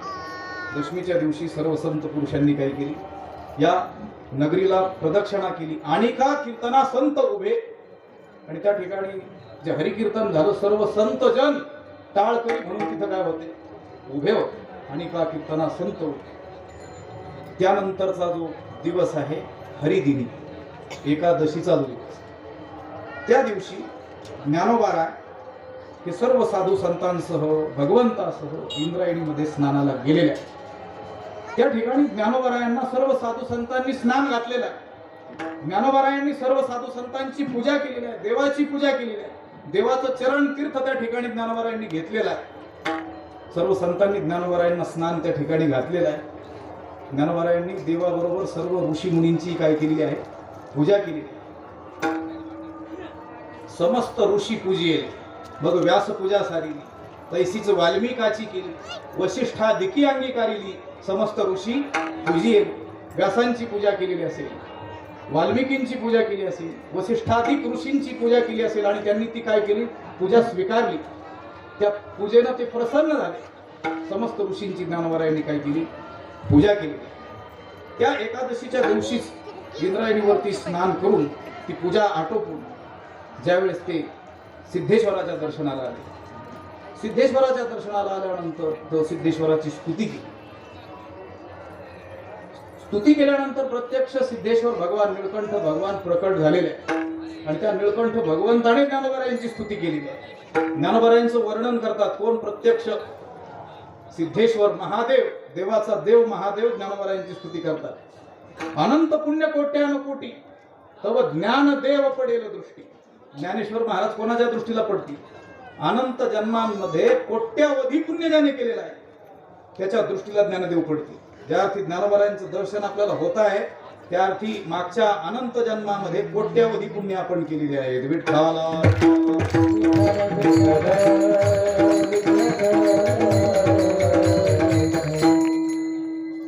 सिद्धेश्वराची म्हणजे भगवंताची पूजा केल्यानंतर, महादेवाची पूजा केल्यानंतर सिद्धेश्वराला समाधीसाठी स्थान मागितलेलं. भगवंताने सांगितलं ही काय तुमची पहिली अशी समाधी नाही, ही कितवी समाधी आहे, वर्ष असेल हे 727. तो समाधी प्रसंग कितवा आहे, 109वा. त्याच्या अगोदर अष्टोत्तरशे वेळा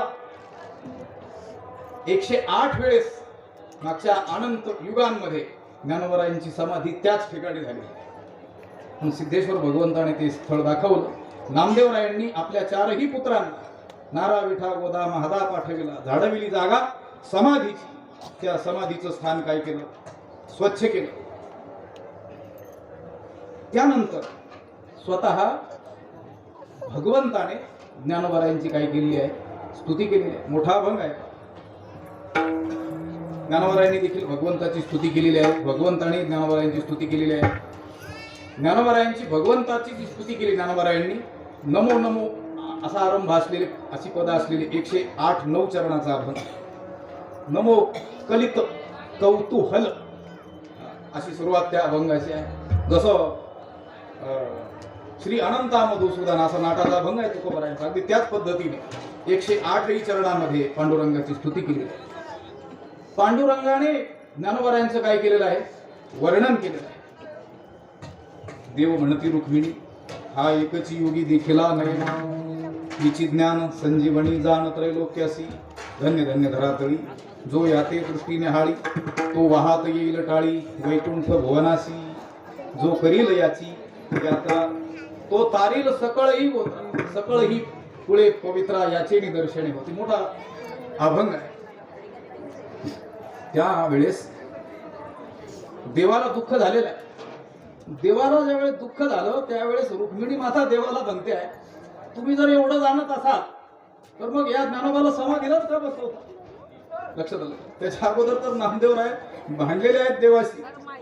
ते म्हटले, देवा तुला समाधीला बसायचं असेल तर तू बस, आमचं काही म्हणणं. पण ज्ञानेश्वर महाराजांना काही समाधीला तू बसवू नकोस.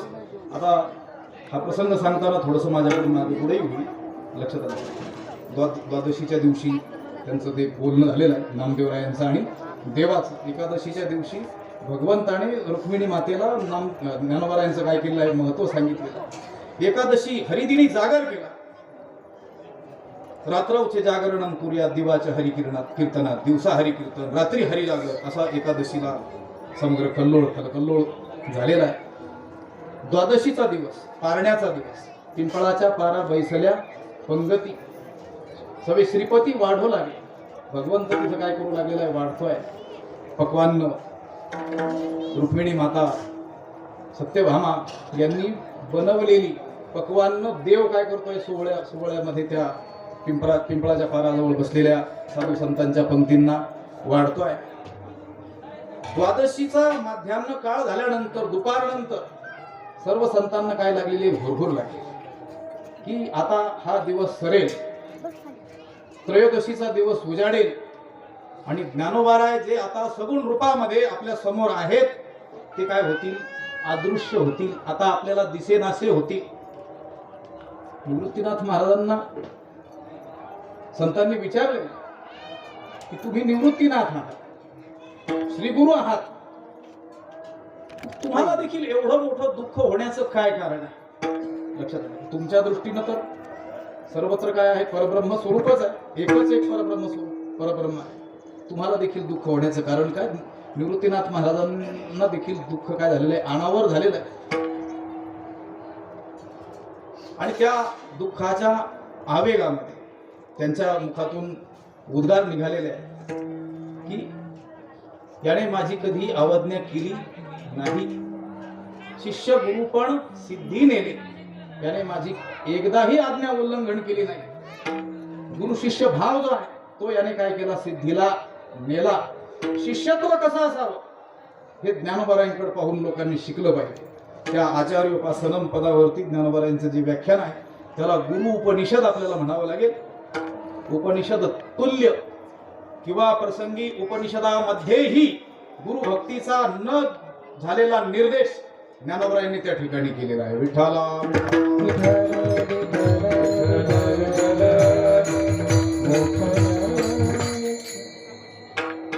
द्वादशीच्या माध्यान्ह काळानंतर सर्व संतांच्या जीवांना एकमेव हुरहुर लागलेली आहे की आता उद्या त्रयोदशीचा दिवस उजाडेल आणि समाधीला ज्ञानोबाराय बसल्यानंतर हे सगुण रूप आपल्याला दृष्टीला पाहायला मिळणार नाही. म्हणून अधिकात अधिक सहवास त्या दिवशी त्यांनी काय केलेला आहे, ज्ञानोबारायांचा केलेला आहे. त्यांच्याशी संवाद केलेला आहे, त्यांच्याशी वार्तालाप केलेला आहे, त्यांच्याकडून काही ज्ञान प्राप्त करण्याचा काय केलेला आहे, काही संदेश प्राप्त करण्याचा काय केलेला आहे, प्रयत्न केलेला आहे.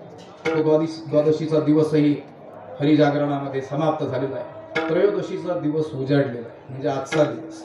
समाधीला बसण्याचा दिवस उजाडला. त्या प्रसंगी मात्र सर्व संत हे काय करू लागलेले आहेत?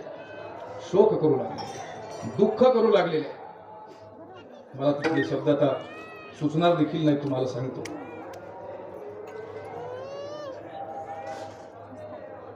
जगाला दुःख झाल्यानंतर त्या जगाची समजूत काढणारे संत पुरुष, जगाला दुःखातून, शोकातून, मोहातून बाजूला काढणारे संत महात्मे, ते स्वतः काय झालेले आहेत? दुःखी झालेले आहेत. ज्ञानोबा विरहामध्ये अत्यंत दुःख व्यक्त करू लागलेले आहेत. विठ्ठला विठ्ठल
बांधले जाते, त्याला काय म्हणतात? आळा. त्या वाळलेल्या गवताच्या पेंढीचा आळा जर तुटला तर ते जे गवत आहे ते काय एका जागेवर राहतं का? व्यवस्थितपणे अस्ताव्यस्त दाही दिशेला तृण राणो माळा पांगलेसे, तशी सर्व जनांची, सर्व साधू संतांची काय झाली स्थिती झालेली. नामा म्हणे संत कासावीस सारे, सारे एकही सुटलेलं नाही संत. किती थोर संत, किती मोठा ऋषी, किती तत्वज्ञान ज्ञानी त्यावेळेस असेल, लाविती पदर डोळे असेल, एवढ्या महाबुद्धिवान महाज्ञानी लोकांची ती स्थिती असेल, तर सामान्यांची स्थिती ती वर्णन केली. बांधल्या पेंडीचा सुटला से आळा, तृण राणो माळा पांगलेसे. कुणालाही वेळेचं काळाचं कसलंच भान राहिलेलं नव्हतं. परंतु समाधीचा जो समय आहे तो जवळ येत होता. म्हणून देवानं, निवृत्तीनाथांनी सावध होऊन एकमेकांना काय केलं? सावध केलं. आणि ज्ञानोबरायांच्या समाधीचा जो निश्चित असा काळ आहे, जो समय आहे, जी वेळ आहे, ती चुकायला नको म्हणून देवानं आणि निवृत्तीनाथ महाराजांनी ज्ञानोबरायांच्या हाताला धरलं आणि त्या सिद्धेश्वराजवळून ठविला नंदी शिवाचा ढोळा, उघडीली शिळा विवराची. त्या अगोदरच साफसफाई केली होती नामदेवरायांच्या चारही पुत्रांनी. आणि तिथून त्या विवरामध्ये ज्ञानोबरायांना घेऊन देव आणि कोण? निवृत्तीनाथ उतरत आहे. देव निवृत्ती याने धरले दोन्ही कर, धरले देव निवृत्ती याने धरले दोन्ही कर, धरले दोन्ही जातो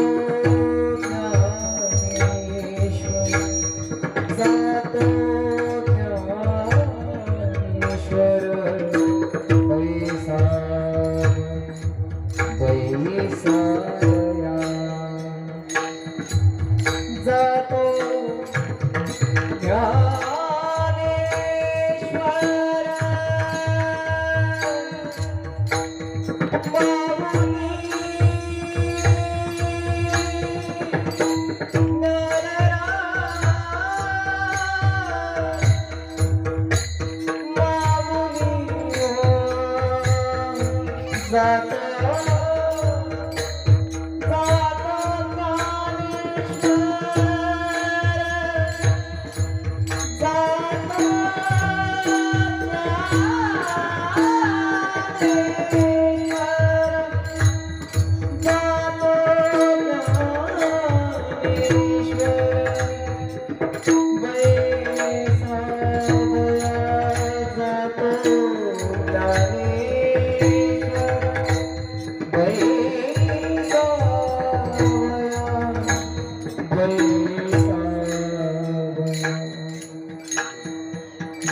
हा प्रसंग ज्यावेळेस घडत होता त्यावेळेस जनसामान्यांची अवस्था काय झाली होती. नदीची या माशा घातले माझवण तैसे जनवन कालवले, दाही दिशा धुंद उदयास्ताविन तैसेची गगन कालवले. त्या जनसामान्यांची जी स्थिती आहे ती अत्यंत विव्हळ असे ते झालेले आहे. कारण आता ज्ञानोबाराय काही क्षणातच त्या निश्चित केलेल्या स्थानी आसनावरती जाऊन बसणार आहे. पण जनसामान्यांच्या दृष्टीनं ते आता ह्या क्षणापासूनच दिसेनासे झालेले आहे. विवरामध्ये जात असतानाच अजून काही क्षण बाकी आहे. तिथं कोण आहे? फक्त देव आणि निवृत्तीनाथ महाराज आहे. पण जनसामान्यांना मात्र त्या विवरात गेल्याच्या क्षणापासूनच आता ज्ञानोबाराय दिसेनासे झालेले आहे. त्यांची बिकट अशी काय झालेली आहे अवस्था झालेली आहे. जाऊन ज्ञानेश्वर बैसले आसनावरी, पुढे ज्ञानेश्वरी ठेवी. निश्चित केलेल्या आसनावरती ज्ञानोबाराय जाऊन बसलेले आहेत. समोर त्यांनी काय ठेवलेले आहे? ज्ञानेश्वरी ठेवली. ज्ञानेश्वरी हे ज्ञानोबारायांचं प्रत्यक्ष काय आहे? स्वरूप आहे. ज्ञानोबाराय जर समजून घ्यायचे असतील तर आपल्याला ज्ञानेश्वरी शिवाय काही नाही, पर्याय नाही.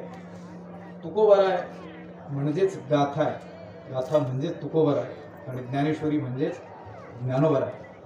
मला अशी कल्पना सुचली होती एकदा फार पूर्वी. त्या साहित्याचा मी काहीसा अभ्यास करत होतो आणि त्यावेळेस म्हटलं आज जर प्रत्यक्ष ज्ञानोबाराय जर आपल्याला भेटतील आणि काही आपल्याशी बोलतील, कल्पना करायला काय हरकत आहे? चांगलीच कल्पना करायची असेल तर चांगलीच केली.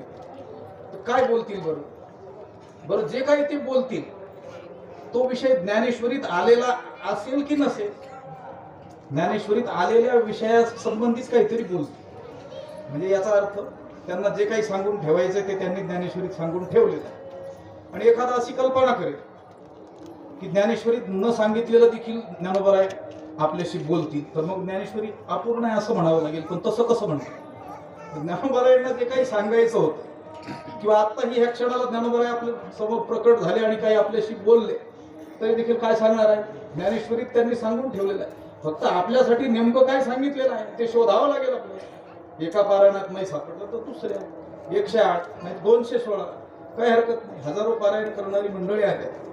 आपल्याला अर्थ कळो की न कळो. एक विद्वान आहेत बाबा माझ्या परिचयाचे, माझ्याहूनही 15-20 वर्ष वडील आहेत. सद्गुरू वैकुंठवासी हरिभाऊ महाराजांकडं पूर्ण वेदांत ते शिकलेले आहे. त्यांनी मला सांगितलं होतं आता मला काही कीर्तनही करावं वाटत नाही किंवा पाठही शिकवावं वाटत नाही की ज्ञानोबारायांच्या ह्या ओवीचा हा अर्थ होतो हेही सांगावं वाटत. फक्त एकच वाटतं की ज्ञानेश्वरी घ्यावी आणि 8-10 तास एकांतात जाऊन काय करावं, जसं ज्ञानोबारायांनी सांगितलं तसंच वाचावं. काय ज्ञानोबारायांना जो अर्थ अभिप्रेत असेल त्याच्या मागचा तो ते आपल्या हृदयात काय करतील प्रकट करतील. ते काय कोणाला काही सांगावंच वाटत नाही, कारण त्यात सांगण्यात आणि अनुभवात काही फारसा संबंध नसतो. एकटंच मला काय करावं वाटतंय, त्या ज्ञानोबारायांच्या आज्ञेचा, आपल्याला सांगितलेल्या गोष्टीचा काय घ्यावा वाटतो, अनुभव घ्यावा वाटतो. असं सांगितलं मला, आमच्या भागामध्ये आहेत ते माहिती. ज्ञानेश्वरी ज्ञानोबारायांनी समोर ठेवलेली आहे. आता ज्ञानोबारायांनी 3 वेळेस जोडीले कर कमळ 3 वेळेस निवृत्तीनाथ, सद्गुरू निवृत्तीनाथांना, देवांना काय केलेला आहे, नमस्कार केलेला आहे. भीममुद्रा डोळा त्यांनी काय केलेलं आहे, मुद्रा लावलेली आहे. डोळे काय केलेले आहेत, झाकून घेतलेले आहे. जगाचा आणि आपला तसा बाह्य रीतीनं असलेला संबंध काय केलेला आहे, त्यांनी संपुष्टात आणलेला. हे सगळं जे घडलं, हा समाधीचा सर्व प्रसंग ज्ञानोबारायांनी डोळे लावण्यापर्यंत जो घडला, तो कसा घडला, नेमकं कोणत्या रीतीनं त्याचं वर्णन करावं, नामदेवरायांनी वर्णन केलेलं आहे. त्याच अभंगाच्या शेवटी की नामदेवराय म्हणतात, ज्ञानोबाराय म्हणजे सूर्य आहे. लक्षात आलं. आणि सूर्य मावळल्यानंतर या जगामध्ये अंधाराचं साम्राज्य पसरतं. सूर्य ज्यावेळेस अस्ताला जातो त्यावेळेस या जगाला अंधार ग्रासू पाहतो. अगदी या जगाची स्थिती तशीच झाली ज्यावेळेस ज्ञानोबारायांनी काय केली, समाधिस्थ झाले. नामा म्हणे आता नामा म्हणे आता लोपला दिनकर, बाप ज्ञानेश्वर समाधीत देव निवृत्ती आले, धरिले दोन्ही कर, जातो ज्ञानेश्वर वैसावया. देव निवृत्ती आले, धरिले दोन्ही कर, जातो ज्ञानेश्वर वैसावया. नामा म्हणे आता लोपला दिनकर, जातो ज्ञानेश्वर, बाप ज्ञानेश्वर समाधिस्थ. आणि हा प्रसंग ज्या क्षणाला घडतो आहे त्यावेळेस तिथं उपस्थित असलेले सर्व देवी देवता, ऋषी मुनी, साधू संत यांनी ज्ञानोबारायांच्या नामाचा मोठ्यानं जयघोष केलेला आहे.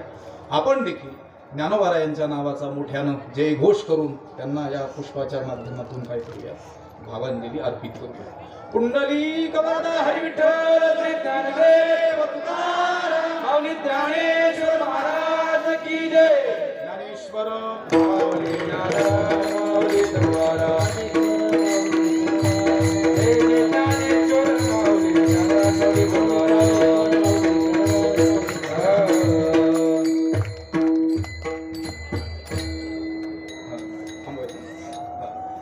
मग आपल्याला वाटेल की नामा म्हणे आता लोपला दिनकर, मग या जगामध्ये सर्व अंधाराचंच साम्राज्य झालंय का? तर गोष्ट अशी आहे की ज्ञानोबाराय समाधीमध्ये बसलेले आहेत. याचा अर्थ ते आता केवळ आपल्याला या लौकिक दृष्टीला ते दिसत नाहीये. पण ज्ञानोबाराय नाहीत असं नाही आहे, कारण ती संजीवन समाधी आहे. बाळ छंदामध्ये शेवटी म्हटलेलं आहे की नाही, ज्ञानदेवी घेतले दान, हृदय धरोनिया ध्यान, समाधी वैसला निर्वाण, कथा कीर्तन करीतू. कशासाठी कथा कीर्तन करतात? त्यांना गरज आहे का? ऐसे माझेनी नाम घोषे, नाहीशी करीती विश्वाची दुःखे, अवघे जगची महासुखे दुमदुमीत भरले, सततम कीर्तयंतो माम. तिथं फक्त भगवंतानं सांगितलं ते महात्मे माझं कीर्तन करतात. पण ज्ञानोबारायांनी त्यावर भाष्य करताना त्या महात्म्यांच्या कीर्तनाचा जगावर काय परिणाम होतो तो ह्या ओवीतून सांगितलं. आणि ते स्वतः तसं कथा कीर्तन करत समाधीमध्ये बसलेले आहेत. कशासाठी? जगाची दुःख नाहीशी व्हावी आणि जग महासुखानं दुमदुमून भरावं यासाठी. म्हणून आज देखील आपल्या जीवनामध्ये काही सुखाची अनुभूती भलेही अज्ञानापोटी ती आपल्या कर्तृत्वाने आपल्याला आलेली आहे असं वाटत असलं तरी देखील आपल्याला येणाऱ्या यत्किंचित का होईना सुखाचा जो अनुभव आहे त्याच्या पाठीमागची गोष्ट ही आहे की जगात ज्ञानोबाराय आहेत. सुखासी चढावा जायाचे आसने. आता या जगामध्ये प्रकाश आहे याचा अर्थ आकाशामध्ये सूर्य उदित झालेला आहे हे सांगण्याची गरज नाही. त्याचप्रमाणे मानवाच्या जीवनामध्ये त्याचा सुखासाठीचा फारसा प्रयत्न नसूनही काही का होईना अंशात त्याला सुखाची अनुभूती होते आहे. ही जी गोष्ट आहे ही या जगामध्ये ज्ञानोबाराय आहेत, ज्ञानोबारायांचं अस्तित्व आहे याचा पुरावा आहे. विठ्ठला ज्ञानोबारायांचा अनुभव आजही आपल्याला येऊ शकतो. अनेक महात्म्यांना आज तागायत आलेला आहे, पुढेही येत राहणार आहे. ही जी आरती ही रचना आपण या ठिकाणी चिंतनाकरिता घेतली. गुरुनाम गुरु जोग महाराज प्रत्येक समाधी सोहळ्याला ते असताना ही आरतीच कीर्तनासाठी घ्यायचे आणि याच्यावर चिंतन करत असताना ज्ञानोबारायांचं चरित्र सांगण्याचा काय करायचे प्रयत्न करायचा, असं पूर्वीच्या लोकांकडून ऐकत आलेलो आहोत. म्हणून पुढे गेले त्यांचा शोधित मार्ग देण्याची पंथे चालो जात या नियमानं आपण ही आरती या ठिकाणी चिंतनाकरिता घेतली आणि काहीसा चिंतन करण्याचा यावरती प्रयत्न केला. जे योग्य असेल ते श्रीगुरूंचं आहे. यदत्र सौष्ठवम किंचित तद्गुरोर मे नाही, यदत्र सौष्ठवम किंचित तन्मे गुरोर नाही. जे सौष्ठव आहे, उचित आहे, प्रासंगिक आहे, योग्य आहे ते श्रीगुरूंचं आहे. आणि जे अनुचित आहे, अयोग्य आहे, अप्रासंगिक आहे, असौष्ठव आहे ते सर्व माझं आहे. माझं मला परत करा, योग्य असलेल्याचं ग्रहण करा. ही झालेली सेवा ज्ञानोबारायांच्या चरणी आपण या ठिकाणी समर्पित करून थांबूया. विठ्ठल विठ्ठल जय जय विठ्ठल. जय विठ्ठल जय जय विठ्ठल, जय विठ्ठल जय जय विठ्ठल.